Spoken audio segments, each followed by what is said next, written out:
નમસ્કાર દર્શક મિત્રો, કેમ છો? મજામાં? મારું નામ છે આનંદ વસાવા. મારી યુટ્યુબ ચેનલ પર તમારું હાર્દિક સ્વાગત છે. આજનો વિડીયો છે તે આયુષ્માન કાર્ડ ઓપરેટર આઈડી કઈ રીતના લઈ શકો છો. તો ઓપરેટર આઈડી લેવા માટે પહેલાં તો એમ જ ઓપરેટર આઈડી લેવાઈ જતી હતી, અપ્રુવલ થઈ જતી હતી. હવે પણ એડમિન કોડની જરૂરત પડે છે. તો આજના વિડીયોમાં પૂરો જોજો. તો આજના વિડીયોમાં મેં તમને એડમિન કોડ આપવાનો છું. તો જલ્દીથી એડમિન કોડ એડ કરીને તમે તમારી ઓપરેટર આઈડી બનાવી શકો છો.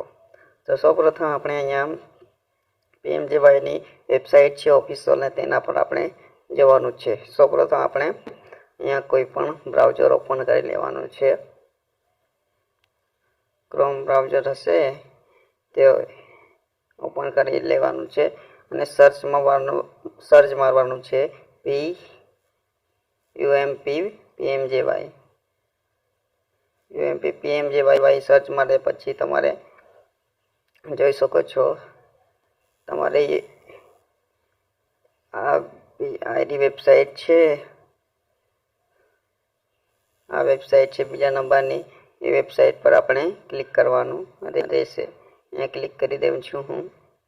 અહીંયા સૌપ્રથમ તમારું રજીસ્ટ્રેશન નહીં કર્યું હશે તો તમે અહીંયા કેપ્ચા નાખીને પછી આધાર કાર્ડ નંબર નાખીને પછી કેપ્ચા નાખીને પાછા ઓટીપી નાખીને પછી પાછા કેપ્ચા નાખીને તમે લોગિન કરી શકો છો.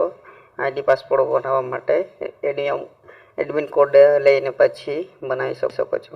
સૌપ્રથમ મારી ઓલરેડી બનેલી જ છે, તો અહીંયા હું મેં લોગિન કરી તમને બતાવું છું. તો અહીંયા સૌપ્રથમ હું લોગિન કરી લઉં છું મારી ઓપરેટર આઈડી.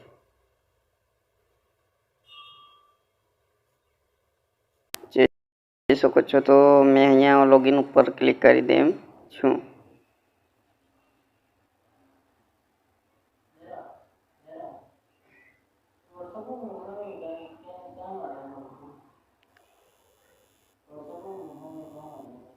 લોગિન કર્યા પછી તમને અમારી ઓપરેટર આઈડી તમને જોવા મળશે. આ ઓપરેટર આઈડી છે મારી SH ગુજરાતની છે ઓપરેટર આઈડી છે આઈડી. તો તમને નવો રોલ કેમ છું, નવો રોલ છે, તમે તમારા કોઈ પણ રાજ્યમાંથી તમે બનાવી શકો છો આયુષ્માન કાર્ડ ઓપરેટર આઈડી. તો મારે એડમિન કોડ મળેલો છે SH છે તમિલનાડુમાંથી મળેલો છે. SH છે તમિલનાડુ તમારે યાદ રાખવાનું છે. SH છે તમિલનાડુ સિલેક્ટ કરવાનું છે. પછી કાર્ડ એજન્સી સિલેક્ટ કરવાનું છે. પછી યુઝર એન્ટિટીને સિલેક્ટ કરવાનું છે. CSC તમારે સિલેક્ટ કરવાનું રહેશે. CSC પછી અહીંયા ઓપરેટર BIS સિલેક્ટ કરવાનું રહેશે. ઓપરેટર BIS પછી અહીંયા BIS સિલેક્ટ કરવાનું રહેશે. પછી એડમિન કોડ તમને કયો છે, તો એડમિન કોડ તમને અહીંયા જોઈ શકો છો. મારા સ્ક્રીન પર તમને જોવા મળશે. એક એડમિન કોડ તમને જોવા મળશે. આ છે મારો એડમિન કોડ, જોઈ શકો છો. આ એડમિન કોડ છે. આ એડમિન કોડ નાખી દેવાનો છે આવી રીતના. તમારે કોપી કરીને નાખી શકો છો. SH છે તમિલનાડુ સિલેક્ટ કરવાનું છે.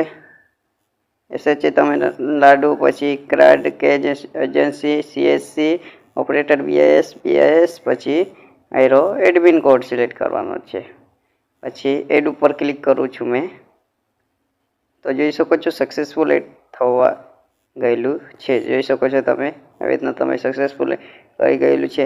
મારી ઓપરેટર આઈડી ઓલરેડી બનેલી છે, તો એને મેં એડ કરવા ઈચ્છતો નથી. તો તમે આવી રીતના એડ કરી શકો છો.